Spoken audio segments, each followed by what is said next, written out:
24/7 এই হচ্ছে AGT Live 24/7 This is AGT Live 24/7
কোথায় গেল গেটারজি প্রাণের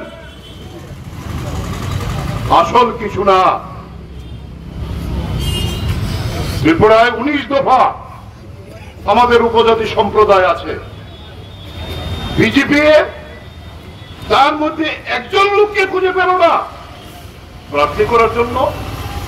এর আগের যিনি প্রার্থী ছিলেন, যে কোনো ভাবে জিতেছিলেন, তার তো নামই শোনা যায় না। এখন কোথাও নির্বাচনের লড়াই তো আসে না। রেবতী মোহন ত্রিপুরা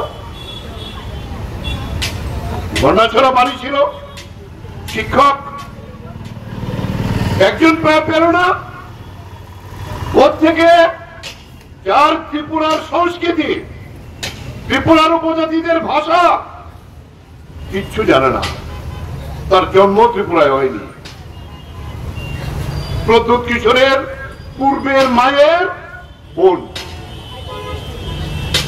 জন্ম কোথায় শিলং, বিয়ে কোথায় ছত্তিশগড়, কংগ্রেস করতেন উনার স্বামী, তাকে এখানে দাঁড় করাতে হলো।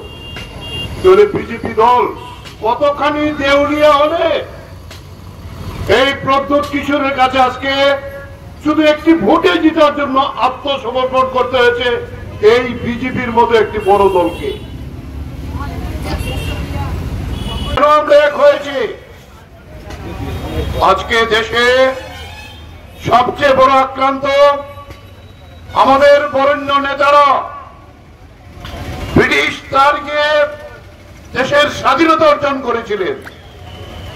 সেই স্বাধীনতা অর্জনের লড়াইয়ে কংগ্রেস এবং কমিউনিস্টরা একসাথে এই স্বাধীনতা সংগ্রামে আমরা অংশগ্রহণ করেছিলাম। আমাদের পূর্বপুরুষরা আন্দামান জেলে একসাথে ছিলেন, ভারতবর্ষের বিভিন্ন জেলে একসাথে ছিলেন, মৃত্যুবরণ করেছেন এই স্বাধীনতা অর্জন করার জন্য। এই হলো কংগ্রেস আর কমিউনিস্টের ইতিহাস। আর আজকে আমরা একত্রিত হয়েছি কখন? যখন দেশের সংবিধান এই নরেন্দ্র মোদীর নেতৃত্বে বিজেপির হাতে আক্রান্ত। ভারতবর্ষের এই আম্বেদকর যে সংবিধান রচনা করেছিলেন, এই সংবিধান থাকবে কি থাকবে না? এক দেশ, এক নির্বাচন, এক দল, এটাই দেশ শাসনের আগামী নির্বাচন যদি পুরা বিজেপি আবার আসতে পারে। এই কারণে আজকে আমরা আবার জোটবদ্ধ হয়েছি। এই স্বৈরাচারী যারা ব্রিটিশ স্বাধীনতা সংগ্রামের বিরোধিতা করেছিলেন, যারা ইংরেজদের পদনায়ন করেছিলেন, দুর্ভাগ্যক্রমে আজকে সেই বিজেপি আরএসএস এর সহযোগিতা নিয়ে যারা মহাত্মা গান্ধীকে হত্যা করেছিলেন, আমাদের দেশের সম্প্রীতিকে নষ্ট করেছিলেন, হিন্দু মুসলমান বৌদ্ধ খ্রিস্টান এই ঐক্যকে যারা ধ্বংস করেছিলেন, সেই বিজেপি আজকে এই শাসন ক্ষমতায় এসে গত 19-এর নির্বাচনে চলে যেত, পুলওয়ামার মতো ঘটনা করে, ওই হিন্দু জাগরণ মঞ্চ ইত্যাদি করে কোন ক্রমে ক্ষমতায় টিকেছিলেন, কিন্তু মানুষের ভোটে না, ভোট বিভাজনের সুযোগ দিয়ে। এই বিভাজন যাতে না হতে পারে তাই আমরা আজকে আবার ঐক্যবদ্ধ হয়েছি গোটা দেশের মধ্যে সমস্ত বিরোধী শক্তির, বিজেপি বিরোধী, ধর্মনিরপেক্ষ এবং গণতান্ত্রিক শক্তি সমূহ। এই রাজ্যের মধ্যেও আপনারা জানেন 23-এর নির্বাচনে আমরা আমাদের জয় কেউ আটকাতে পারত না। আমরা কংগ্রেস কমিউনিস্টরা যেভাবে ঐক্যবদ্ধ হয়েছিলাম, কি করে আমরা জিততে পারলাম না? শেষ মুহূর্তে এই প্রদ্যুৎ কিশোর দেববর্মাকে রাত্রে 3টায় ফ্লাইটে করে গুয়াহাটি থেকে দিল্লি নিয়ে গেল, নিয়ে গিয়ে আনরিজার্ভ যে 5টি আসন, সেই আসনে প্রার্থী দিয়ে ভোট কাটাকাটি করে এই আবার পুনরায় ক্ষমতা এসেছে। কিন্তু 5 বছর সরকারের ক্ষমতায় থাকার পরে সেখানে 11 ভাগ ভোট বিজেপির কমে গিয়েছে, তারপরে ভাগাভাগির কারণে ক্ষমতা এসছে। আজকে এই নির্বাচনে আমরা কি খেল দেখছি যে এবার আর